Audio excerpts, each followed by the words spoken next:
Welcome once again to another episode of the Random Access Podcast, brought to you by rapodcast.net. This is episode 807, recorded live on September 21st, 2024. And here are your hosts, the man who told me about chocolate Twizzlers last week, Dave Pillay. Hello. And the man who just had some before we started recording, Andy Lowe. Hi. What did you think? That was weird. Gummy chocolate was, well, it's not really like gummy chocolate, but it's chocolate. It's Twizzler. It's Twizzler, yeah, but it's chocolate. It's chocolate. Yeah. You want a real, shocker? Okay. Let it go stale. Let it go stale? Let it go stale. It becomes chocolate jerky. That's supposed to be more appealing?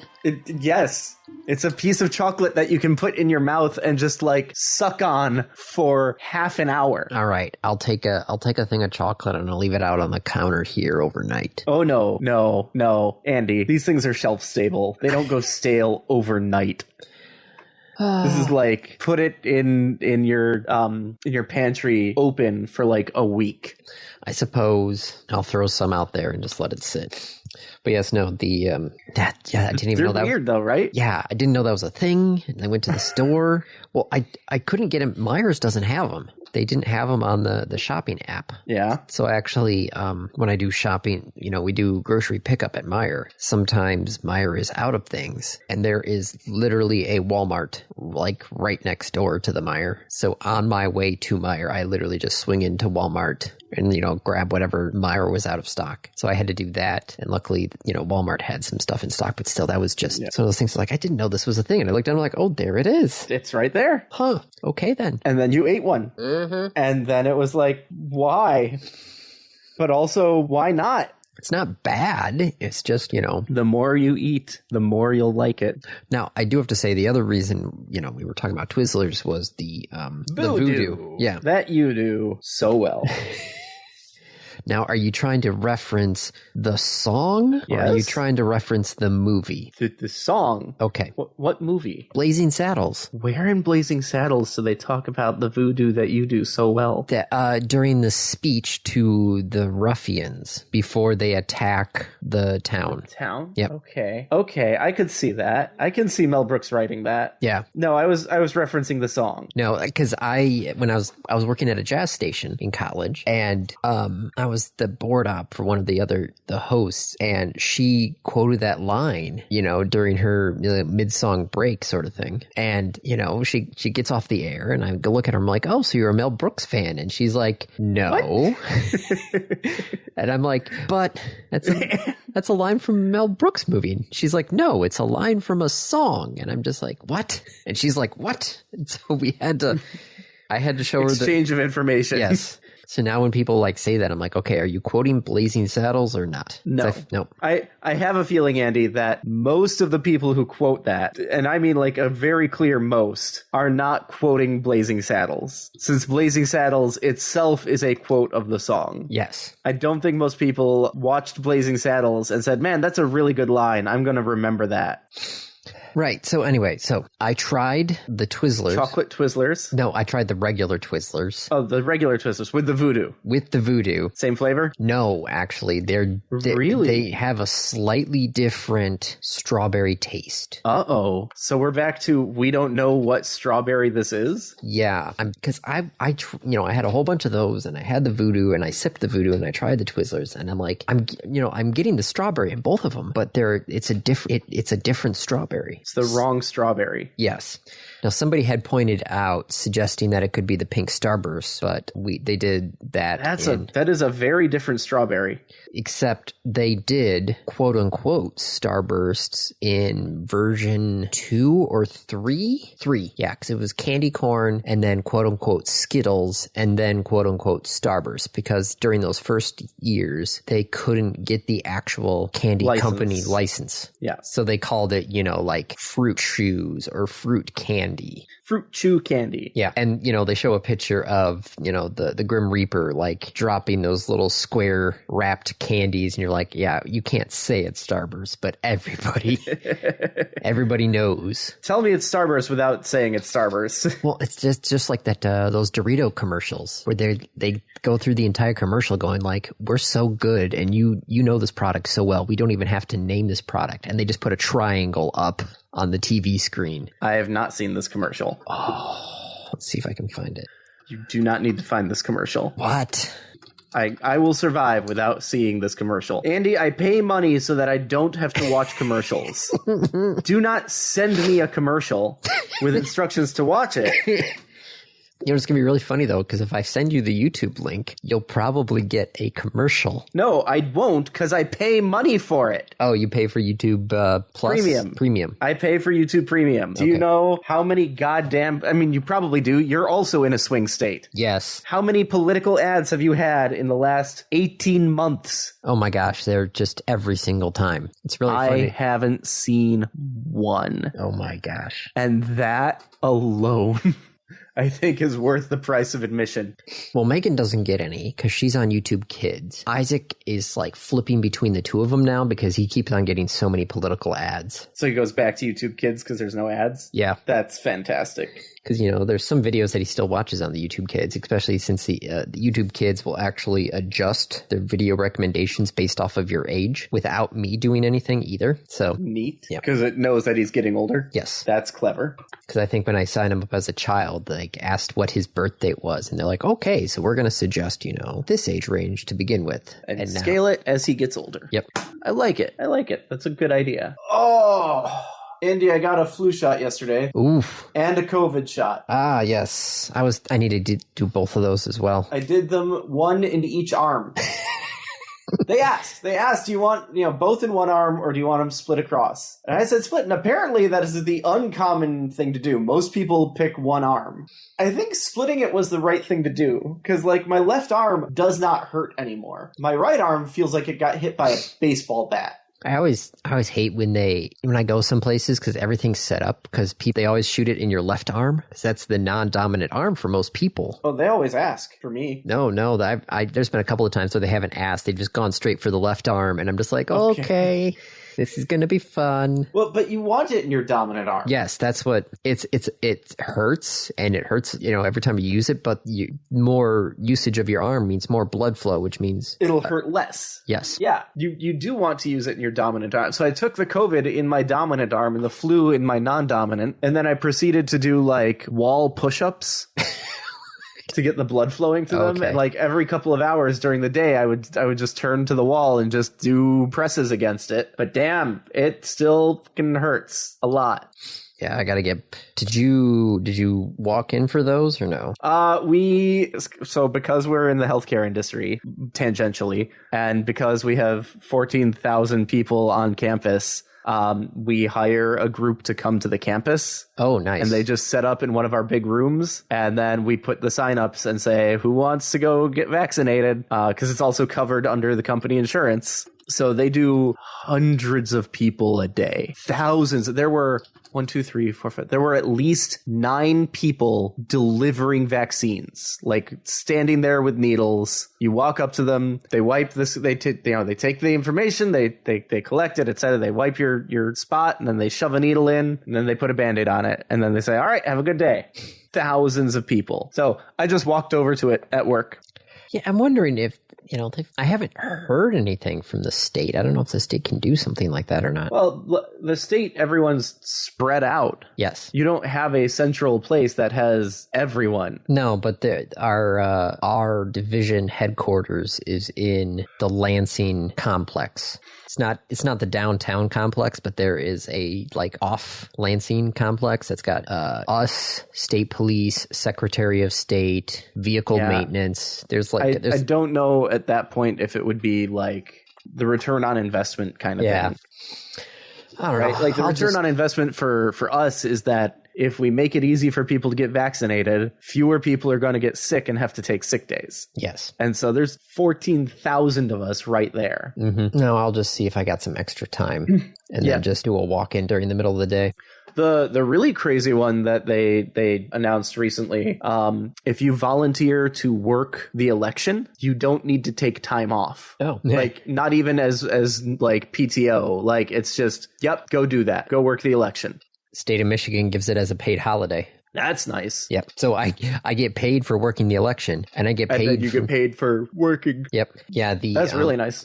I told you that I was working with, during the primary, the city of Portage was short on election workers, and they had voluntold some of the city staff that they were working the election. They were they were given like, I don't think they were given like overtime pay per se, so they weren't getting paid time and a half the whole time, but they were getting some sort of like hazard pay or something, some sort of like above and beyond pay. High stress pay? Something like that. But the primary was not stressful at all. November, that's going to be another monkey. At least we don't have to hand count the ballots. Oh. Who does? Georgia. Oh, yeah. The Georgia Election Board just passed a rule, which everybody says is not legal, but we'll see for the courts to decide. But I do believe, from what I've read, at the end of the night, 3 of the poll workers have to hand count how many ballots were submitted. They do realize that, like, 3 people counting that many ballots, you're going to come up with at least 2 different numbers. Yes. Which means all 3 people are going to have to do it again. Yes. It says that all 3 of them have to come up with the same number before, and that number has to match the tabulator before they're allowed to sign off and close their poll book. So we won't know who won Georgia for a couple days. Yep. So that's going to be fun. I love the, like, they just keep dragging it out so that they know how many votes to make up and be fraudulent with. And then it's like, well, if you let us do this, we'll count the votes faster. And they're like, absolutely not. Yeah, it's one of those things where it's like, okay, it'd be great if we could at least prep the absentee ballot stuff ahead of time, but it's like, nope, you have to wait until the polls close before you actually even open up the absentee ballots. And it's like, well, that just causes so many problems. Right there. Right there. Like, you can't even start matching the addresses on the absentee ballots. You can't even until election day. One of the guys was like, it's just opening the envelopes. Yep. You have 30,000 envelopes. Each one you have to like slide open and pull something out. Even just like that is hours. Yeah. He's like, we can't even, all you have to do is just have somebody just go through with an envelope opener. That's it. But nope, can't even do that. Nope. But that's not for another, month, 50, 40 days? Oh. That's... Yep. 31. It feels like we've been in an election cycle for 8 years. Plus another 14, 15. Or no, is it the second Tuesday? Yeah, it's the second Tuesday in November, right? I think it can. Or is it the first? I think it's the first Tuesday. When is It's the first Tuesday after the first Monday. Election. Right. So November 5th. Yes. So yeah, this year's the 5th. 36 plus 9. 45 days. Yep. Yeah, it's the first Tuesday after the first Monday because they don't want it to be on the 1st. So it means at the latest it's like the 7th, right? I do believe so. Or the 8th. I guess the 8th. Whatever, yeah. 1 plus 7 plus 1 plus 2 plus 2 plus 1 plus 2. 1 plus 1 plus 2 plus 1. 1 plus 2 plus 2 plus 1. I'm just going to throw random movie references out constantly. So, should we hit the topics? Sure. There are some gems in there today. Oh, yeah. Can we start with Cards Against Humanity? Okay. What is... Oh, I'm always scared about what they're doing. So, Cards Against Humanity, back in 2017, put together a crowdfunding thing to purchase land at the border of Mexico to try and make it harder for Trump to build a wall. Do you know where that land is? It's in Texas. It is in Texas. Do you know what else is in Texas next to the border with Mexico? SpaceX. SpaceX. Boca Chica. Cards Against Humanity is claiming that SpaceX and Elon Musk have been using the property that they own. And in addition, not just using it, but because of what they've been building, they have lowered the property value and spoiled what they had intended to do with this. That it was this preserve, that it was this retreat from the world. And also that he has damaged their reputation with their customers. So Cards Against Humanity is suing SpaceX. I don't remember if they're suing SpaceX or literally suing Elon Musk for something like $15 million and said, we will take Twitter in lieu of payment. Let's see. According to the lawsuit, all right, so here's the actual lawsuit. Cards Against Humanity versus Space Exploration Technologies Corporation. So they're suing SpaceX. Yeah. Okay, so background on CAH. Oh, well, that's a nice little piece of land that they've got here in the actual petition. Pristine, vacant property, untouched by development nor impacted in any way to affect its original natural condition. So there's the photographs. Okay, all right. Oh, and then SpaceX moved materials onto their property. Yes, it looks like a construction zone now. There's gravel down. Yep. There's heavy equipment all over there. Oops. Below the photographs. They have a case, right? Yes. Like SpaceX is shitting on their property. Yeah, no, it looks like an honest to goodness construction site. There's cranes parked. Yeah, no, this is ridiculous. To reiterate, SpaceX never asked for permission to conduct these activities, has never reached out to Cards Against Humanity to explain or apologize for the damage to the property. Wow. By the virtue of damage it has caused to Cards Against Humanity relationship with its paying supporters. Oh, God. As is widely known, Musk has been accused of tolerating racism and sexism at Tesla and amplifying the anti-Semitic replacement theory. He's endorsed Trump's 2024 campaign. He's expressed public support for Trump building a wall. Just a few examples among many overtly offensive to those who contributed money to CAH's 2017 campaign, allowing Musk's company to abuse the property, et cetera, to purchase the sole purpose of stopping such behavior is totally contrary to the reason for the contribution and tenets on which CAH is based. Causes of action: trespass, nuisance, unjust enrichment, tortious interference with existing and prospective contracts and business relations. Oh my God. Damages: seeking $15 million. Demands a trial by jury. That might be hard, though, because most of the people who live in that area are now SpaceX. Well, they either hate SpaceX or they work for SpaceX. Yep, this is fantastic.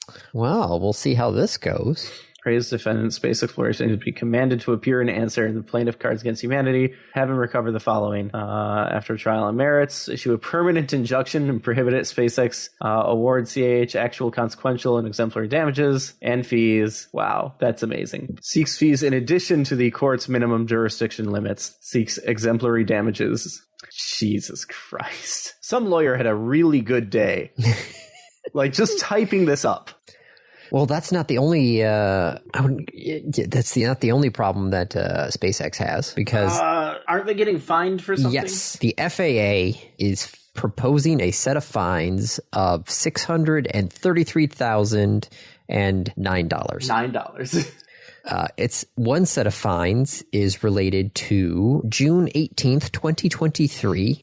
When SpaceX used an unimproved launch control room for their mission and skipped a required T-2 hour readiness poll. So that set of fines is $350,000. And then second set of fines for July 28th, 2023, where the FAA proposes a penalty of $283,009 because they used a new rocket propellant farm before it was approved. So don't. Guys, you know the rules.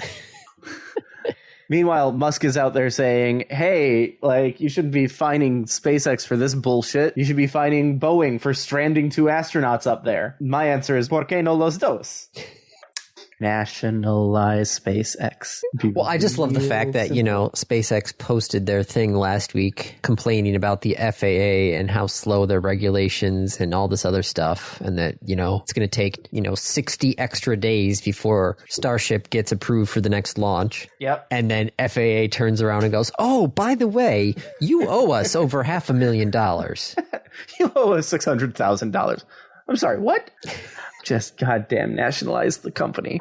Well, it was hilarious when I started reading more into and listening to the stuff with Starship, because NSF did a good breakdown on the whole issue with Starship and the FAA. And they were just like, SpaceX specifically asked for like multiple launch licenses in this formation, and they were given the approval. And then they just turn around and don't launch that way. Why?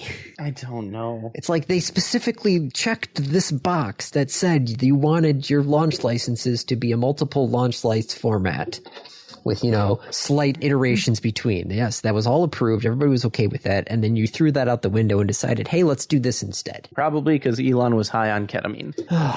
So yes, it's an extra 60 days because they completely decided to do something outside the norm. So, and now they bitched about it, and now the FAA said, "Oh yeah, no, you owe us money." Yeah, I have two wolves in me, Andy, and they keep fighting. I know. On the one hand, SpaceX is this like, good job, you're actually pushing space flight forward, you're doing a good thing. On the other side, it's like, but why do you have to be so dumb and evil about it? I don't know. Yeah, because it's like, SpaceX is, well, it's the same thing with the EVs, where it's just like, it's like, oh, these Tesla pushed the EV market forward, and now people are like, oh, this is great, and then they look at Musk and they're like, can somebody buy my Tesla, please? I'd like to get rid of it and get another EV instead. Right. They were and still are quite popular over here. How many Cybertrucks have you seen on the roads? 3. I have seen 4 because the people have been doing custom paint jobs on them. One was completely blacked out. Another one was lime green. And another one... An interesting choice for a Cybertruck. Yep. Bright lime green. I'm just like, you're definitely... Did you see the one that they got polished to a mirror finish? Oh, jeez. And because it was such a fine finish, a lot of the imperfections that are hidden by the matte finish were fully visible. Oh yeah. Yeah, you could look at that and you could see where every single bulge is. No, I just watched one of the YouTubers had just gotten a Cybertruck delivered, and he hit that and his regular Ford F-150, and he was trying to put it out on different tests until the Ford F-150 got stuck, and he was going to try and use the Cybertruck to tow it out. Yeah. And he somehow disconnected the entire rear bumper of the Cybertruck trying to tow the Ford F-150. I saw something that the tow bar, the trailer hitch on the Cybertruck is not rated very high. Oh, I wouldn't doubt it. Cybertruck hitch rating, maximum towing capacity of 11,000 pounds. It's pretty big. Yeah. Support the same vertical loads as the Model Y. No more than 160 pounds. No more than 160 pounds? For the vertical load. So the amount that it's pressing down? You can't stand on it. Oh my goodness, what the heck? Really? That's just dumb. I mean, very rarely would you be. Yeah, no, that's true. Well, I've got some other legal news here. Actually, 3 of them. So on top of your Cards Against Humanity, this is a law-based episode. This is the law and podcast. No, law and... Don't try to come up with a title. It'll happen naturally. Okay. So... turns out there was a lawsuit between IBM and Zynga. Wait, who owns Zynga now? Is that EA? I do believe so. Checking. Or is that Microsoft? Take-Two. Which is owned by... No, Take-Two is their own thing. Take-Two is their own thing. Yeah. Okay, so Take-Two owns Zynga, and IBM is suing Zynga? No, sued Zynga, and won $45 million. Why did IBM sue Zynga? Well, Zynga games, including entities like Farmville, infringed on 2 IBM patents related to web-based communications. IBM, what are you doing beat patent trolling? That sounds a little extreme. Yes. There was a related case between IBM and Chewy in March and Rakuten in June. Both of those settled out of court for an undisclosed amount of money. They also IBM had a lawsuit against Groupon in 2018, which Groupon settled for $57 million. A foundational internet technology. You answered yes because it's checked out the game. You found IBM provided preponderance of evidence to infringe Claim 8 of the 849 patent. Empires and Puzzles, Farmville 2, Farmville 2, Farmville 2, Farmville 3, Harry Potter, Hit It Rich, Wizard of Oz slots. What is the 849 patent? Woo! Let's see. $40 million. So there's the 849 patent and the 719 patent. Okay, so patent 849 introduced novel methods for presenting applications and advertisements in an interactive service that would take advantage of the computing power of each user's personal computer and thereby reduce demand on host servers such as those used by Prodigy. Wow, that's a name I haven't heard. Yeah. Which made it more efficient than conventional systems. By harnessing the processing and storage capability of the user's PC, applications could then be composed on the fly from objects stored locally on the PC, reducing reliance on Prodigy's server and network resources. So that was patent 849. Send me a link to this. Oh, I'll post it on the thing here. I've found an Ars Technica article. IBM owns, hang on, I'm looking for it. Okay, I got it off of Google Patents. All right. 7072849. B1. Oh, IBM, what are you doing? So this is not their first. Information layer, switch file server, cache, figure 1, figure 2. Oh, it looks like they had sued Priceline and Twitter and Amazon. Wow. Okay, so I'm going to download that PDF. Then I'm going to go to Claude. Which, are you looking up the other patent or no? The 849. The 849 was one that I had talked about. I know. Okay, 719 was designed to improve the performance of internet apps by reducing network communication delays. Oh, that's clever. By reducing the number of required interactions between client and server, was making it easier to develop and update apps. Screen advertises structured separately but compact stored in the users. So the 849 patent is literally downloading the ads onto the device to play on the device. Okay, so that would be the composed on fly from objects stored locally on the PC. Right. Okay. They download the ads onto the PC so that they can play them from the PC. Even if you don't have an internet connection, they're on the PC. Okay. And then, do you have the patent number for the other one, the full patent number? Let's see. Was it the 443 patent? I don't know. It ends in 719. Okay, that's all 719. 719 patent IBM. That's ARS. In the complaint, here we go. The complaint's probably going to list out patent. 749, you said? 719. 719. There it is. Patent 7,702,719. There were, in fact, 4 patents in the suit. Oh. The 849, the 719, the 346 patent, and the 904 patent. Oh, jeez. But only 2 of them were ruled to be infringement. Okay. Yeah. So here's what I'm doing is I'm going to the Google Patents page, downloading the PDF of the patent, going to Claude AI, uploading the PDF of the patent, and saying, summarize this. So this 719 patent describes a method for reducing server interactions by using a dual MVC approach. Both the server and the client maintain parts of the applications. Oof. Fuck, half the internet violates this. Well, like I said, this is not their first lawsuit. Yeah, but like when they say this is a fundamental piece of the internet, like, yeah, that's okay. IBM's got to be raking in the cash from some of these patents because I'm pretty sure browsers, like all browsers, violate the second one. Yeah, that's not great. Other legal news. Nintendo. Well, two things from Nintendo. Yes. First thing that came down was that, well, technically the Pokemon Company. TPCI. Yes. Was it TPCGI? I just know it. The Pokemon Company International. TPCI. Okay. Well, the Pokemon Company won a lawsuit in China. Against a Chinese company. Which, that is surprising. That is shocking. That is a victory for copyright across the world. Lawsuit was originally filed back in December of 2021 against a total of 6 companies involved in developing and publishing Pocket Monster Reissue. First released in 2015, blatant plagiarized numerous characters and creature designs from the Pokemon series, including Ash and Pikachu. And like blatantly, like blatantly. Yeah. No, I'm looking at that ad right there, and I'm watching the gameplay. those are Pokemon. Not those look like Pokemon. Not, oh, that's Pokemon's aesthetic, or like someone took a Pokemon and modified it. That is Charmander. That is Mega Rayquaza. That is like, yeah. So Pokemon Company International is not thrilled about this. No, so they also, I'm starting to regret my choice for random review, but we'll get to that later.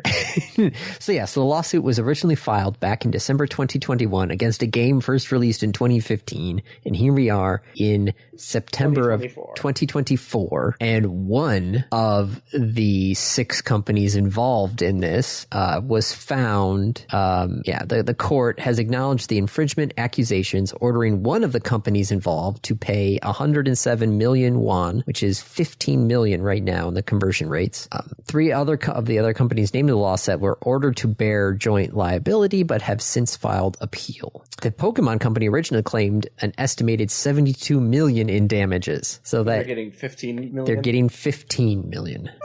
Excuse me. Gesundheit. So maybe not as big a victory, but still, like, that's a victory. Yes. That is, they won a copyright trademark claim in China against a Chinese-based company. Like, damn, that's impressive. Riding high on that win, Nintendo turned around and said, hey, company that makes Palworld, Pocket Pair, you're infringing on a patent.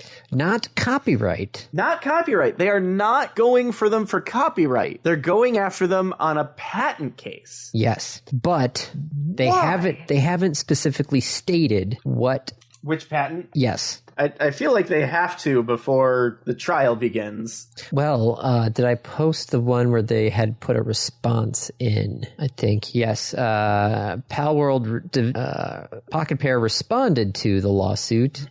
And what the heck did I just do? Why did I open up my website console? I don't know. You hit F12? I didn't, though. I'm nowhere near my keyboard, but... It thinks you hit F12? Possibly. Okay, so Nintendo said that Palworld infringes multiple patent rights. So yesterday a lawsuit was filed against our company for patent infringement. We received notice of this lawsuit and will begin legal proceedings. At this moment, we are unaware of the specific patents we are accused of infringing upon, and we have not been notified of such details. Apparently, Nintendo recently split a patent. They refiled for derived patents off of one patent, and some people are thinking that's what they were waiting for to go after Palworld. Oh, patent number 7545191, the mechanic of catching Pokemon. Yep. Which you've played Palworld, haven't you? Oh, yes. You take a Pal Sphere, you weaken a Pal by attacking it, and then you throw the Pal Sphere at the Pal, and then it shakes up to 3 times. It also displays a probability, a percentage chance of catching. That sounds oddly familiar. Yep. Now, here's the interesting thing. Like, the patent is very specific about, like, throwing a round ball at a thing to capture it. So if you just, like, changed your mechanic so that you weren't throwing a ball at something, but were, like, shooting it with something, then you're totally in the clear. I feel like you could do something like Ghostbusters related, right? Yep. Like, oh, I roll a trap under it. Yeah. And then I trap it in the trap. Yep. But yeah, no, the Palworld got sued for what looks like catching a Pokemon in a ball. That's not kind of surprising on that one. It's just interesting that they waited, and maybe they wanted to wait to see how this one in China worked out, but then that was a copyright infringement. Yes. This is a patent infringement. Which, if you're talking about them possibly, just waiting for, that specific derivative patent to be approved, then they might have just been waiting for, the writing, the ink to dry. Maybe? It's just so weird. Like, why now? Now that all of the hype has died down. Mm-hmm. Like, this is not the first Pokemon thing Nintendo has gone after. No.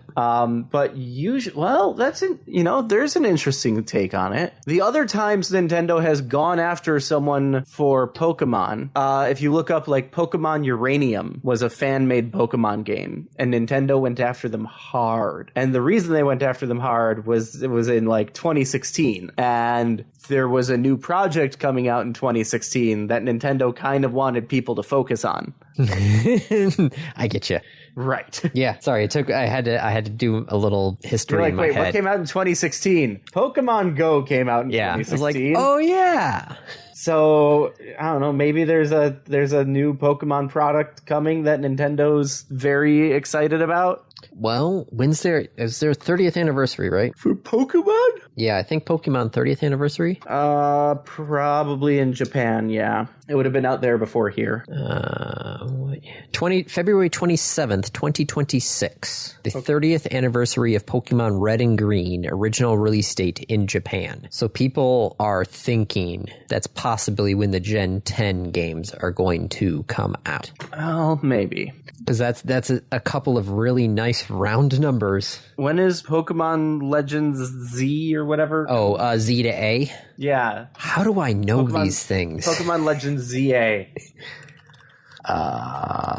Sometime in 2025. Okay, then maybe, possibly, we'll see. It'd be really cool if they made like a Pokemon game that was all the other Pokemon games. What? What? Like you have to go through all the Pokemon games in order? You have to go through all the regions. My gosh, that would take so long. Yeah, but would be really cool. People would be really excited about it. I'd have to wonder about power creep though. Or it would either be power creep forward or, your Pokemon would be overpowered coming into like you can balance the XP gain. Yeah, but if you have like a top level Gyarados at the end of Kanto. Yeah. And then you wouldn't get to like level 90 in Kanto. Oh, you like, would make I'm thinking more like there's like an open world type, or like the story has you going between different regions. Well, what was that anime that just came out? Pokemon Journeys? Maybe. I think it's Pokemon Journeys the series. Is it this one? Yes. Pokemon Journey the series. Ash and Go travel across all 8 regions of the Pokemon franchise, including Galar. Nice. Yeah, I remember watching some of that with Isaac because they had the there's a new professor, new research lab, and then they go to where do they go? Dynamax. Okay, they go to some sort Dynamax of is Galar. Yeah, they go to some like major cup thing. What? When was that? God, I'm trying to go through all these episodes. So at some point there was like a regional cup where they had like people who had won each region come together and battle as well. That's clever. Yes. Like all the champions from the different regions? Yes. Huh. Is it Master's Journey? Or Ultimate Journeys? Yes, the World Coronation Series. There it is.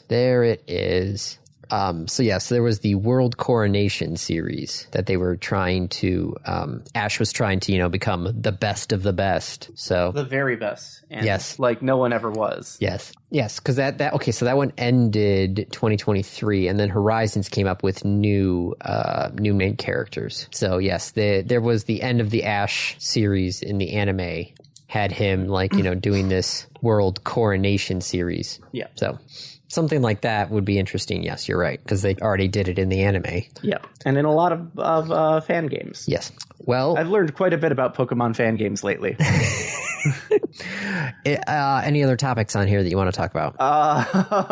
Xbox ambassadors shutting down. That's fine. Our podcast has lasted longer than the ambassadors program. Our podcast has lasted longer than a lot of things, including the Confederacy. They're reactivating 3 Mile Island. I did see that. Yeah, Microsoft is paying to reopen 3 Mile Island. The agreement would let Microsoft purchase the entire plant's roughly 835 megawatts of energy power for a span of 20 years. Yep. To power data centers for AI. Yep. Do you realize how crazy that is? 835 megawatts of energy. But not even that. Just being Microsoft. You are Microsoft. And you are looking at, shit, we need to build more data centers. Shit, we need to power these things. Can we just buy a nuclear plant? How crazy are we that is what the reasonable answer is that Microsoft just buys a nuclear power plant. This is someone who's been playing SimCity since it came out. And they're like, shit, I need more, buy a power plant, nuclear. That's so much energy. Yeah. Going to be interesting. The energy company is going to spend $1.6 billion revitalizing the plant. This is not... Yeah, no shit. This is not Unit 2 that melted down. Well, partially melted down. I hope not, because it melted down. Yes. The partial meltdown in Unit 2 was all the stuff that happened way back when. This deal would reopen Unit 1, which was shut down in 2019 due to poor economics. Well, I guess the economics changed. Yep. Unit 2 was in the late 70s. That predates Chernobyl, right? Yeah, Chernobyl was in 86. Huh. Huh. Oh, wow. There's a whole background on the 3 Mile Isle incident. Don't have time to read that, though. It was a pretty big deal. Yep. I believe they had to vent nuclear, radioactive gas into the atmosphere. Oh, crews are preparing to remove the last bit of fuel in 2024 from 3 Mile Isle Unit 2. Yep. 1% of the fuel remaining is the hardest to get out. Because it melted down. Yep. Removing the last bit of fuel is slated to last until 2029, which is interesting because, Unit 1 is planning on reopening in 2028. But Unit 1 will be reopened. Yes. And will be will be something. Well, now this is my interesting question. Microsoft. Yes. I think about this, especially when, I'm at Walmart. Yes. And I'm on the self-checkout and they get the little window that pops up. It's like, do you want a printed receipt or do you want us to email or text it? Yeah. And in my head, I'm like, what is actually better for the environment? So probably the email, because you can't reuse that printed receipt. It's non-recyclable. No, that's true. But how much energy is being used just for... send an email? Yeah. Andy. Probably minuscule. Turn the brightness of your phone down, and you just saved the amount of power it takes to send the email for, the rest of your life. Okay. I just do it anyway just because those paper receipts, who knows where they go. The trash? Yes. But, an emailed receipt. It's been really nice because sometimes Kate will be going through the bank statements and be like, hey, what'd you get for this? And I'll be like, hold on. Oh, it's this. It's this because I have the receipts. He brought the receipts. I just gave my computer the receipts. Well, I gave Google the receipts. So, all right. Anything else? Quick scan. Apple AI for the Apple Intelligence AI apparently has it's a prompt within a prompt, and the larger prompt includes instructions like do not hallucinate. Well, how does it know that it's hallucinating? That's kind of the point. Do not hallucinate. Do not make up factual information. You are now. I've put some of these into my own prompts. I've put in do not add other information or do not change the meaning of the statement or stuff like that. Of only put in things that you actually know. And it does help, but. This is just hilarious. You are an expert at summarizing posts. One of the ones I want to keep checking now is actually having the chat bots generate an ISBN number. In what way? Well, I don't know. I'm just one of those things I want to, because I've been trying to, I'm doing another presentation on AI. Yeah. So I'm trying to figure out how does AI actually, how do LLMs actually know facts? And, they don't. Yeah. Any more than any fact is encoded within the English language. Well, it's just that there's... Here's an ISBN generated number, 9780123456789. That's probably not an actual ISBN number. That's very clever, Claude. Of the numbers, but I was hoping for a random valid ISBN number. Let me generate a random valid ISBN 13 for you. 978, the prefix for books. 0, the registration group, English-speaking countries. 7869, a publisher code, the registrant. 5123, the publication, a specific title from that publisher, and a check digit calculated based on the preceding digits. Would you like me to explain how the check digit is calculated, or generate another random ISBN? Goddamn, Claude. Well, speaking of chatbots, yeah. Somebody on YouTube showed a video how he modified a TI-84 graphing calculator to be able to connect to the internet and access ChatGPT from the calculator. That's clever. Yeah, that's very clever. This is all, not a commercial thing. He made this, Yeah, just himself. Yes, custom PCB board and everything.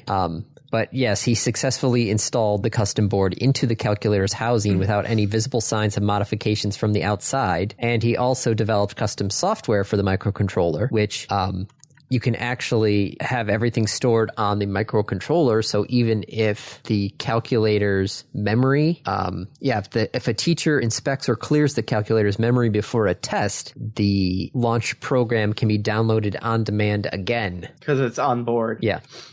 And then therefore reconnect to the Wi-Fi in the calculator and then connect to ChatGPT. This is way more complicated than what I used to do with the graphing calculator back in high school. To be clear, this is not like a student who did this. No. Right? This is not a high schooler. No, it is not. But still, it's kind of interesting that, you know, they didn't go anywhere else but having ChatGPT. Although you do need to have a thing. Like, you have to have the Wi-Fi set up. Yes. Like, you have to have access to Wi-Fi. It's got to be set up.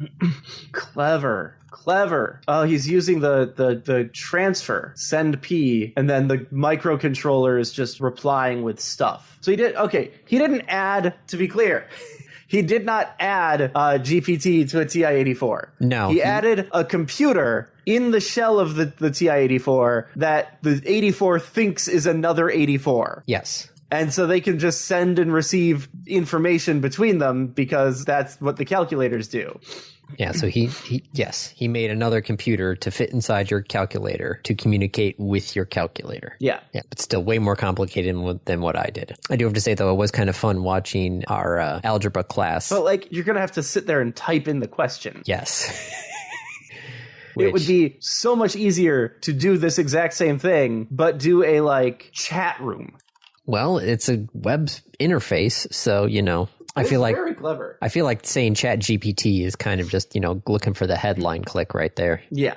Okay, now we should probably get to the randoms. Okay. I think we're past due. Yes, we are. So with all of this talk about Pokemon Company going out and suing the crap out of people, I'd like to review Pokemon Emerald Rogue, which is a fan ROM hack of Pokemon Emerald to turn Pokemon into a roguelike. So, Pokemon, basically no story other than the, like, something happened and the world is really weird right now and, like, everything's shifting around. Okay, the classic pieces of a roguelike. There's a hub where you buy things for your runs and improve things so that your runs are easier. There is a access point where you go to and you say, I'm starting my run. And you can either take a Pokemon with you that you've already brought back, or you can just grab a randomized starter. Okay.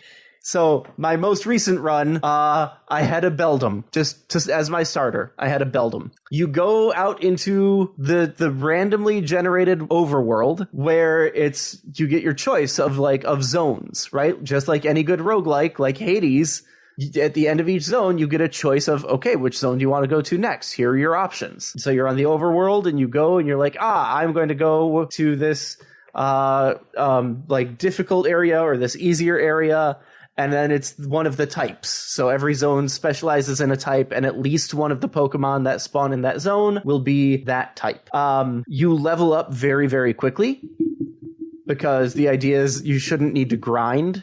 So like 2 or 3 fights in each zone and you will be at the level cap for the zone. There is a level cap, so you can't overlevel. At the end of each section is a gym leader who is at the level cap. So it's your Pokemon versus their Pokemon, and you're all the same level. So I hope you have better IVs, and I hope you've been training your EVs, and I hope you can rock their scissors and not get hit by their paper.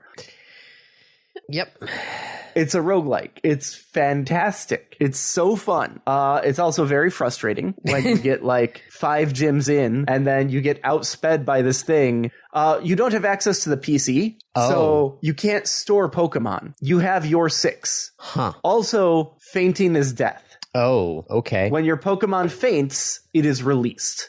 It's really fun. It's really fun. Unfortunately, it requires so much more knowledge of Pokemon than I have. Which, that's always surprising because I feel like you are the most knowledgeable Pokemon person that I know. Yep. But like, And I know enough to know what I don't know. Like, I don't know enough about which Pokemon should be which nature. Like, do I want a hasty Beldum or do I want a calm Beldum? Or do I want a, like, I don't even know what the other natures are. I just know that they exist. A relaxed Beldum. Like, what the fuck is a relaxed Beldum? Why is nature important? Oh, it controls which stats grow. Oh, because you don't want all the stats to grow the same, because it's better for some Pokemon to grow certain stats faster than other stats. Oh. Yeah, that's beyond my area of expertise. Right? Or like, okay, this Pokemon is better at special attack than it is at normal attack. And the Pokemon that I'm fighting is better at normal defense than it is at special defense. So that's a good matchup because my special attack is high and his special defense is low. Oh, but all the 4 moves that I have on this Pokemon are all physical moves. This is very interesting. It is so much more in depth because you get the Pokemon that you have. That's it. Although there are some other nice changes, like you can see the Pokemon on the map. There are no random encounters. You can just see the Pokemon and choose to walk into them or not. Well, since you only have 6, then, that I feel like that needs to be a thing there. Yep. Because you have to know whether or not, do I want, the guessing of will I or will I not get a Pokemon? Well, when I say you can only have 6, like you can catch a 7th, you just have to release one of your 6. Well, yeah, I know. That's what I meant. But, debating whether or not you want to, gamble on getting another one or not. Yeah. So it also has a 1 in 100 shiny chance. So there's way more shinies. But the shinies don't really do the shinies actually do anything or no? No, absolutely not. That's the point of a shiny. It's a shiny Pokemon. It's exactly the same, just a little different. But yeah, it's been a lot of fun. I've really enjoyed playing it. How are you playing it? I have an uncle who works at Nintendo. No. How risky do you? I think we can risk it. I play on MGBA, which is a Game Boy Advanced emulator, and I downloaded software to patch the ROM legal backup of my copy of Pokemon Emerald. But I have software that allows. Actually, you don't even need to patch. MGBA can apply the patch directly to the ROM at runtime, which technically means that it's not a derivative work. Now, the other issue is that the ROM has like Pokemon from other generations, so it is a derivative work. In this ROM, it's set in Pokemon Emerald, but it has Pokemon from like gens 1 through 9. Oh. Not all of them, but many of them. So it's really interesting to see the pixel art for some of the later Pokemon that never had pixel art. So yeah, it's a lot of fun. Okay. I highly recommend it. Okay. I don't know if that's my cup of tea, but it does seem interesting. Yeah. How's your Pokemon Yellow playthrough? I have not touched it since, I got to the point where there's just too many things going on. I don't remember there being too many things in my first playthrough. I remember it being fairly linear.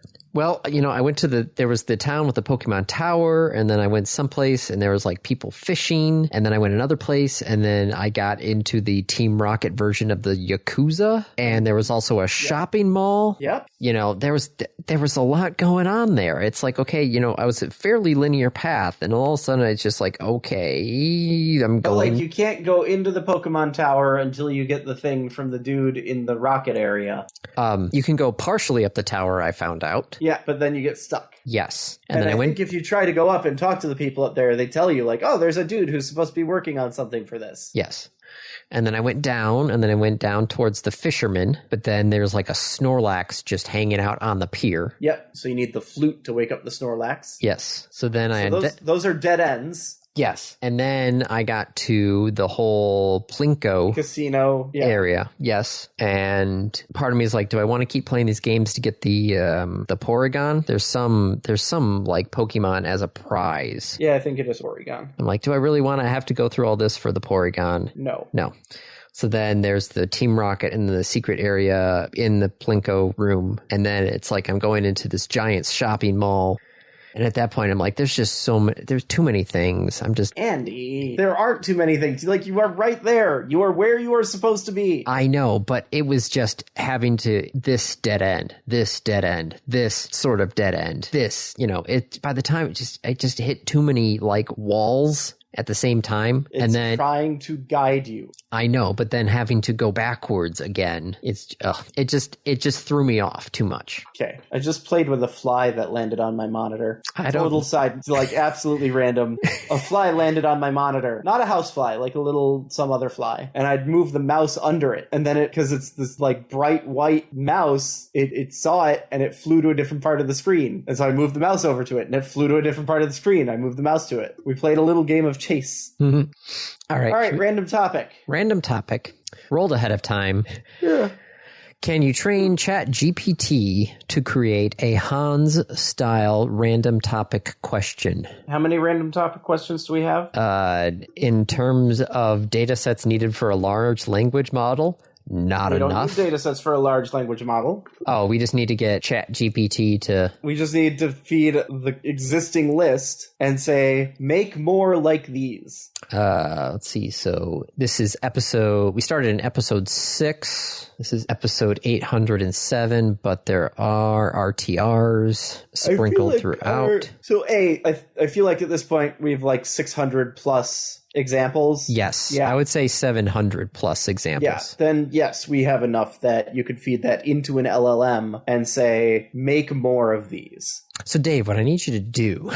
Give me the list. Oh, have I not shared this with you? I thought I've shared with one person. Dave, you already have the list. I already have the list. Okay, hang on. Let's check this. It's like the time where, somebody at work was like, "Hey, do you have this information? Can you email it to me?" And then I pull up the last email that I sent to them. And I just forward it to them again. Okay, I'm going to pick these up where Hans started getting interesting. We're going to call it at like 250. I'm going to give you a list of random topics that are either topics or questions for a set of friends to talk about. I would like you to generate 20 more topics in a similar style. What's your favorite board game that you've never actually played? If you could add one feature to your microwave, what would it be? What's the strangest thing you've ever found in your pocket? Which historical figure would make the best podcast host? If you had to replace all the grass in your yard with something else, what would you choose? What's your go-to excuse for being late? If you could instantly become an expert in one musical instrument, some of these are pretty basic. Yeah. What's the most useless skill you've ever learned? If you could rename your hometown, what would you call it? Some of these do feel like Hans questions. Yes, no, they're spelled correctly. And have grammar and punctuation. What's the weirdest food combination you secretly enjoy? If your life had a soundtrack, what song would play during the credits? That's the credits at the beginning or the credits at the end? I don't know. Did George Lucas do this movie? What's the most interesting thing you've ever found on the sidewalk? If you could choose one fictional character to be your next door neighbor, who would it be? What's the best invention that hasn't been invented yet? If you could make one inactive volcano become active again, which would you choose? What's your favorite quote from a movie you've never actually seen? I'm sensing a theme in some of these. If you had to wear a costume to work every day, what would you choose? What's the most unusual place you've ever fallen asleep? If you could add one new subject to every school's curriculum, what would it be? What's the strangest thing you've ever used as a bookmark? Okay, some of those were spot on. Based on only the strangest and most obscure of the original list. If you had to create a Rube Goldberg device using only items from your kitchen, what would be its final purpose? Ready for this? All right. You've been kidnapped by sentient Tootsie Rolls. How do you negotiate your release using only quotes from The Princess Bride? David Copperfield is stealing Andy's cat while MC Hammer pours Vernors down your storm drain. What song are you singing to distract them? Wow. If you had to explain scarcity to aliens using only items found in a 1970s disco, how would you do it? You're tasked with creating a new exoplanet. What unique feature would you give it to make it a galactic tourist attraction? How would you use parliamentary procedure to resolve a dispute between Winnie the Pooh and a Care Bear in a cage fight? If you had to create a new tall tale character based on a modern profession, who would it be and what would be their legendary feat? You're writing a book on the history of rubber frogs appearing on car hoods. What's your opening line? You had to use WD-40 to lubricate a time machine. Where would you end up and why? WD-40 is not a lubricant. Do not use WD-40 as a lubricant. It's not a lubricant. Nope. No, it is not. It's a rust remover. It is not a lubricant. You're organizing a beach ball drop from the Goodyear blimp onto Flatland. How do you explain the concept of down to the Flatlanders? So, Aaron. Wow. I think you've been replaced. Wow. Well, on that bombshell, that's a wrap. This has been another episode of the Random Access Podcast. If you have any questions, comments, concerns, corrections, suggestions, remarks, reviews, rebukes, retorts, or just rants, feel free to contact us. You can find us on Twitter at RAPodcast, or send us an email at mail@rapodcast.net. Thank you for listening.